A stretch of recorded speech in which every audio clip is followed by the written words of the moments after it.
Our Deputy Attorney General Rod Rosenstein for being here. Flew down together. The press wants to know, what did you talk about? But we had a very good talk, I will say. That's the president back in October. And a new report reveals controversial discussions around that time between the president and Deputy Attorney General Rod Rosenstein. The Washington Post reports Rosenstein guaranteed that the president, quote, "I can land the plane," because he gives the investigation credibility. Joining me now to discuss a former federal prosecutor for the Southern District of New York and MSNBC legal analyst, Mimi Rocah. Mimi, let's get right to the point here. Should the United States Deputy Attorney General be talking to the president about an investigation that he is the center of? Absolutely not. I mean, you don't have to be a lawyer to know that. It's common sense. Part of the job of the Attorney General and the Deputy Attorney General is to make sure that the public has confidence in the decisions that are reached.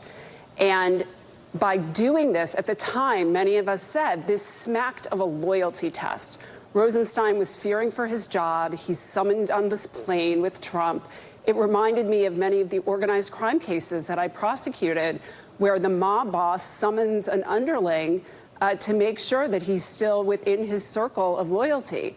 And then to have Trump come out of that meeting and say, we had a great discussion, and now we know that it's in part because Rosenstein apparently assured him of things that he shouldn't have been discussing at all. How can the public have confidence in the decisions that have been reached? It really just taints the whole result of the investigation. Yeah, sources say that Rosenstein was hoping to, quote, assure the president that he was on his team.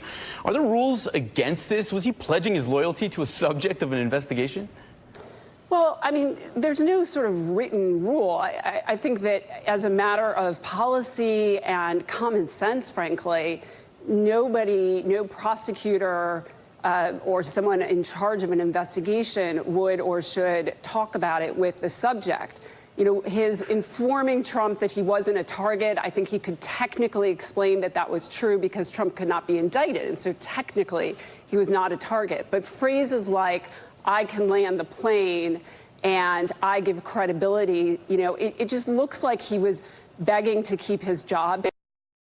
And so the question is, not only what did he say to Trump, but what did he then do in the rest of the course of the investigation and its wrap up to make sure that Trump was pleased with him to keep this job he so badly apparently wanted. I mean, you have to be willing to walk away on principle if necessary. And so we need to know now, I mean, Rosenstein now needs to testify again, as does Mueller, as does Barr, because you have Barr writing this letter and rolling out the report in a way that was very beneficial and overtly beneficial to the president. He looked like he was trying to protect him. And the question is, was Rosenstein, did he just look that way, or did he also do something to protect the president? So is there a case to be made that maybe Rosenstein thought he was the only one there to protect Mueller?